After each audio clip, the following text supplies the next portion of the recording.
Spark spark spark हर जगह आप सुन रहे होंगे कि जो सबसे डिमांडिंग टेक्नोलॉजी बिग डेटा के अंदर वो है स्पार्क अभी। तो ऐसा क्या हुआ कि स्पार्क इतनी जल्दी इतना फेमस हो गई और इतना ज़्यादा वाइडली कंपनीज में यूज़ में आने लग गई, ये चीज़ें हम समझेंगे इस लेक्चर के अंदर। इससे पहले जो टेक्नोलॉजी थी वो थी हडूप। हडूप में ऐसी क्या कमियां थी कि इसको स्पार्क ने एकदम से ओवरटेक कर लिया।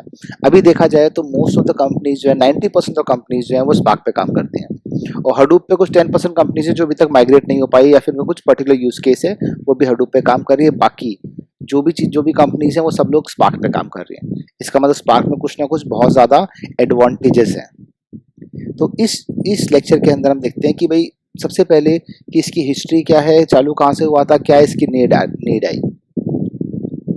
देखिए सबसे पहले, हाँ देखो नीड की अगर बात करें इसके अंदर तो सबसे पहले गूगल का एम्बिशन था कि उसको जितने भी वर्ल्ड वाइड वेब जो है उसको इंडेक्स करना है यूजर्स के लिए, जो बहुत फास्ट सर्च हो इंडेक्स। तो उसके लिए इन्होंने बनाया गूगल फाइल सिस्टम और मैप रेड्यूस और बिग टेबल।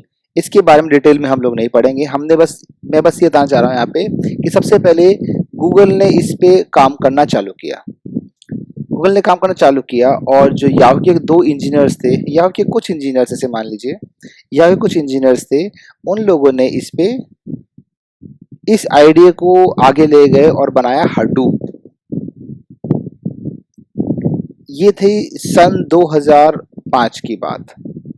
2005 में हडूप का इन्वेंशन हुआ और हडूप को 2006 के अंदर अपाचे के अंडर लिया गया और अपाचे ने इसको ओपन सोर्स रखा और अपाचे के पास एक लार्ज कम्युनिटी थी जो इस ओपन सोर्स हडूप को यूज करने लगी।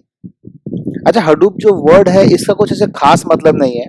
जो याहू के इंजीनियर थे उसके बेटा था, उसका एक टॉय था, एलिफेंट टॉय था, उसके नाम पे हडूप रखा गया, जो बिल्कुल यूजलेस इंफॉर्मेशन, आपसे कोई नहीं पूछने वाला है ना। इंटरव्यू पर्पस के अब जो पूछने वाले हैं वो अब आने वाला है, वो ये है कि हडूप जो था उसमें क्या कमियां थी कि हम स्पार्क पे माइग्रेट हो गए। स्पार्क में ऐसा क्या अच्छा था, ऐसा क्या इंपॉर्टेंट था, या फिर ऐसे बोल सकते हो कि हडूप में क्या क्या कमियां थी। जब भी आपसे पूछा जाए कि हडूप में इश्यूज क्या थे तो आपके दिमाग में सबसे पहले 2 पॉइंट्स आने चाहिए। एक्चुअली अगर आप बहुत सारे पॉइंट्स याद कर लोगे तो जो इंपॉर्टेंट पॉइंट है वो मिस कर जाओगे। तो मेन वो 2 इंपॉर्टेंट पॉइंट है। उसमें भी जो फर्स्ट पॉइंट है वो ये है, देखो यहाँ पे हडूप में इशू क्या था कि मान लो आपके पास एक HDFS है। HDFS होता है हडूप डिस्ट्रीब्यूटेड फाइल सिस्टम। अभी मोटा मोटा आप ये समझ लो कि यहाँ पे डेटा स्टोर करते थे, है ना। कैसे डेटा डिस्ट्रीब्यूटेड क्या रहेगा वो सब आगे देखेंगे हम लोग। तो यहाँ से डेटा उठाता था और मैप प्रोड्यूस में उस पर कंप्यूटिंग करता था। फिर जब एक कंप्यूटेशन हो गया फिर उसको वापस से डाल दिया किसके अंदर, HDFS के अंदर।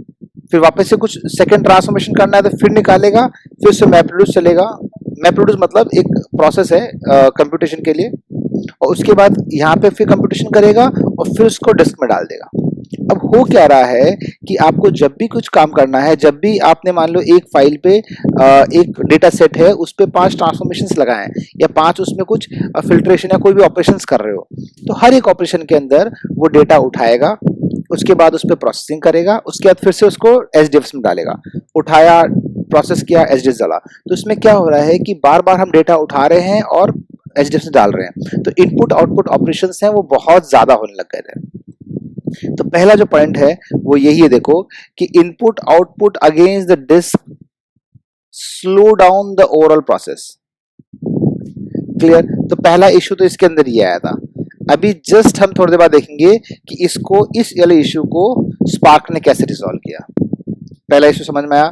सेकंड इशू आपको ध्यान रखना है कि ये जो था इसके अंदर लाइन ऑफ कोड्स बहुत ज्यादा लिखने पड़ते थे। एक स्मॉल ट्रांसफॉर्मेशन करना है उसके लिए आपको बहुत सारे लाइन ऑफ कोड्स लिखने पड़ेंगे, मतलब इतना बड़ा कोड लिखना पड़ेगा जो अभी स्पार्क के अंदर 2 या 3 लाइन में हो जाता है, वो भी मोर और लेस SQL कंसेप्ट्स पे हो जाता है ना। तो इशू क्या था कि इसको तो लिखना टफ है। लिखना टफ है इसका मतलब पहले उसका जो लर्निंग ग्राफ है, लर्निंग कर्व जो है वो स्टीप है। आप डेवलपर्स लाओगे, वो सीखेंगे उसको, फिर उसमें बहुत टाइम सीखने में लगेगा, फिर उस पर छोटे छोटे ट्रांसफॉर्मेशंस करने के लिए काफी काफी लाइन ऑफ कोड लगेगा, तो काफी रिसोर्सेज वेस्ट होंगे उसके अंदर। तो ये बहुत सारे इशू थे, बहुत टाइम लगना था। तो दो इशू मेन आए, एक तो ये स्लो हो गया था इनपुट आउटपुट ऑपरेशन की वजह से। सेकेंड जो था वो ये था कि इसको करने में इसका जो लर्निंग कर्व था वो बहुत स्टीप था। ठीक है, तो उसको सॉल्व करने के लिए हम आए मैप स्पार्क के अंदर। स्पार्क में इंपॉर्टेंट ऐसा क्या है कि ऐसे क्या चेंजेस करे कि उससे ये इश्यूज जो है वो सॉल्व हुए। तो स्पार्क जो है वो 2009 में इन्वेंट हुआ यूनिवर्सिटी ऑफ कैलिफोर्निया बार्कले में। उन्हीं सेम जिन लोगों ने ये स्पार्क इन्वेंट किया था उन्होंने अपनी कंपनी बनाई डेटाब्रिक्स, जो आपने सुना भी हो कई बार। ठीक है, स्पार्क जो है वो स्काला में लिख सकते हैं हम लोग, और स्काला में ओरिजिनल लिखा जाता है, डिफॉल्ट लैंग्वेज स्काला है, बट पाइथन, जावा और आर में भी स्पार्क के कोर्स लिखे जा सकते हैं।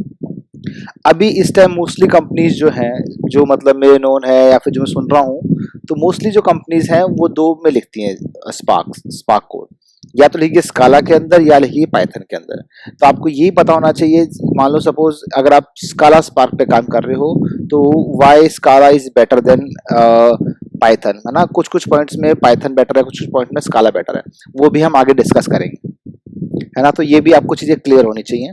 तो स्काला या पाइथन में से आप एक चूज करोगे स्पार्क कोड लिखने के लिए, दोनों के क्या एडवांटेजेस हैं या फिर क्या है डिसएडवांटेजेस है, वो भी आपको पता होना चाहिए। आगे डिस्कस करेंगे सब वीडियो में, डोंट वरी, है ना।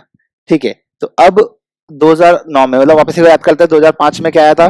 2005 में सबसे पहले गूगल की नीड आई थी, उसके बाद 2005 में याहू के इंजीनियर्स ने इसको बनाया था, फिर 2006 में उसको अपाचे ने ले लिया।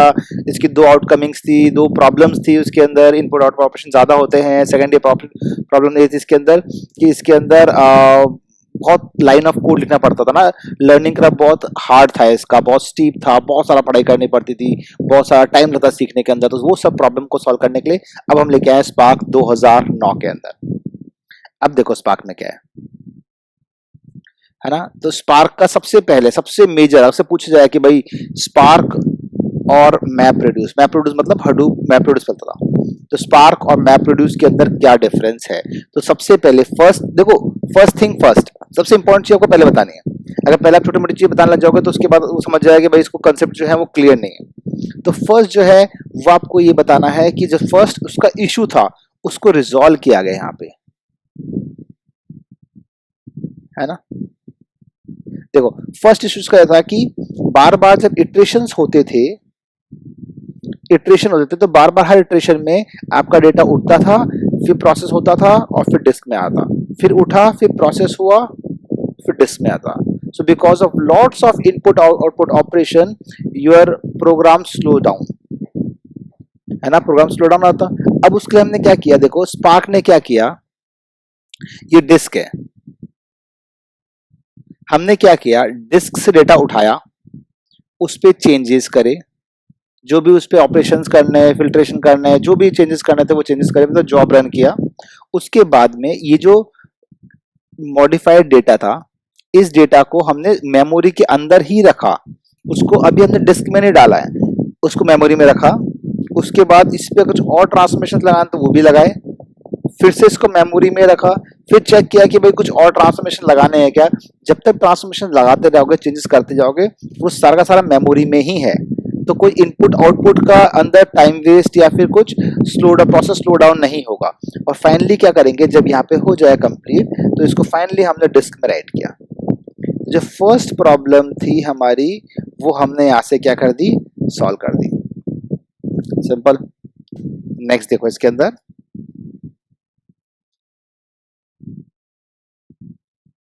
है ना। तो मैं फर्स्ट जो थी वो तो ये इटरेटिव जॉब्स वाली थी, iterative jobs when disk input output involves job execution time increases. Input output क्या है, कम से कम जब होता तब जॉब एग्जीक्यूशन टाइम इंक्रीज होता, जो हमने डिक्रीज कर दिया, कि अभी हम डेटा जो है वो मेमोरी के अंदर ही रख रहे हैं, एक बार ही मेमोरी के अंदर रखा अपन ने, और लास्ट में जब सारे कंप्यूटेशन हो गया तब उसको डिस्क में डाला है। कुछ कुछ चीजें बार बार रिपीट कर रहा हूँ, वो इसलिए कर रहा हूँ ताकि आपको बात करते करते या फिर लेक्चर देते चीजें याद होती जाए, है ना। अगर आप चाहो तो इसको आगे भी कर सकते हो, बट मेरा सजेशन ये रहा है कि पूरा कंप्लीट वीडियो देखो, ताकि जो एक्स्ट्रा टाइम है उसको क्या करो, उस पर आप चीज़ों को मेमोराइज करते जाओ। मैंने देखा है कुछ स्टूडेंट्स होते हैं, या कई बार हम कोई वीडियो देखते हैं तो हम चाहते हैं कि उसको फास्ट कर देख लें ताकि हमारा टाइम वेस्ट कम हो। उससे बेटर अप्रोच ये है कि आप देखो सेम स्पीड पे, अगर बहुत ही स्लो है तो स्पीड फास्ट कर सकते हो, सेम स्पीड पे देखो और कंप्लीट वीडियो देखो। जिस टाइम पर आपका वीडियो आपको लगेगा यूजलेस है या फिर आपको समझ में कोई जरूरत नहीं चीज़ों की, तो उस टाइम पे जो पहले उसमें पढ़ाया गया है उसको फटाफट से रिवाइज करो या कहीं लिख लो कॉपी के अंदर। तो उससे क्या होगा, आपका टाइम भी, जो कुछ चीज मिस भी नहीं होगी, आपको वीडियो के साथ साथ ही चीज याद होती जाएंगी। क्लियर। नेक्स्ट है हमारा इंटरेक्टिव एनालिसिस। होता क्या है, यूजर्स जो होते हैं वो इसमें एडहॉक एसक्यूएल क्वेरीज कर सकते हैं। एडहॉक एसक्यूएल क्वेरी क्या होता है, रेंडमली आपने स्पॉन्टेनियसली मान लो क्वेरी करना चालू किया, अलग अलग यूजर्स हैं, सबने उस पर क्वेरी करना चालू कर दिया। अब मान लो समझो कि आपने एक ही डेटा सेट पे बहुत सारे यूजर्स ने उस पर क्वेरी किया, तो इसके अंदर भी इश्यूज आ जाते हैं, और उसके वजह से जब एक ही डेटा सेट बार बार इनपुट आउटपुट जाता है तो उसके अंदर भी आपके जो टाइम है वो ज़्यादा लगता है, लेटेंसी बढ़ जाती है, इनएफिशिएंट आपका प्रोसेस हो जाता है। और इसको रिमूव हमने स्पार्क में किया, कैसे किया वो सब आगे समझेंगे हम लोग। नेक्स्ट, इसकी स्पार्क की अगर बात करें तो स्पार्क की रिच एपीआईज बहुत रिच थी।